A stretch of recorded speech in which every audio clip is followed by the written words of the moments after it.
بسم اللہ الرحمن الرحیم۔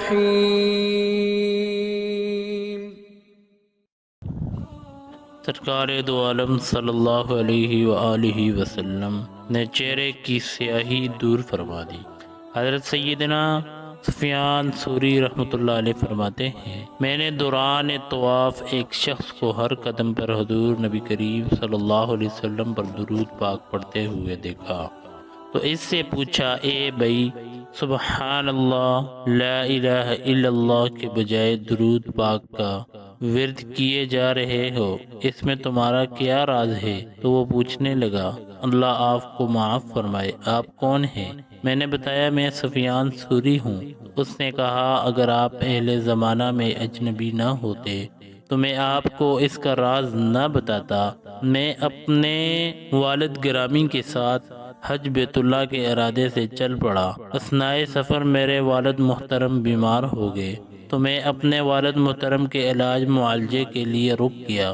علاج کے دوران ان کا انتقال ہو گیا۔ جب میں ان کے سر کے قریب کھڑا تھا، ان کا چہرہ سیاہ ہو گیا۔ یہ دیکھ کر میں نے فوراً پڑھا، انا للہ و انا الیہ راجعون۔ پھر میں نے ان کے چہرے پر چادر ڈال دی۔ اچانک مجھ پر نیند کا غلبہ ہوا اور میں سو گیا۔ میں نے اس شخص کو دیکھا کہ اس سے زیادہ حسین و جمیل میں نے کبھی نہیں دیکھا تھا۔ اس کا لباس انتہائی صاف شفاف تھا اور اس سے ایسی خوشبو آ رہی تھی جو میں نے کبھی نہ سونگھی تھی۔ تو قدم بقدم چلتے ہوئے میرے والد محترم کے قریب تشریف لائے اور ان کے چہرے سے چادر ہٹا کر اپنا مبارک ہاتھ چہرے پر پھیرنے لگے۔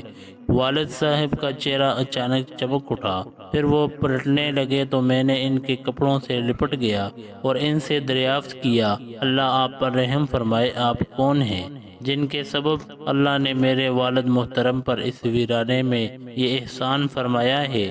انہوں نے پوچھا، کیا تم مجھے نہیں پہچانتے؟ میں صاحب قرآن محمد بن عبداللہ ہوں۔ تیرے والد گرامی گناہگار تھے، لیکن مجھ پر کثرت سے درود پاک بھیجتے۔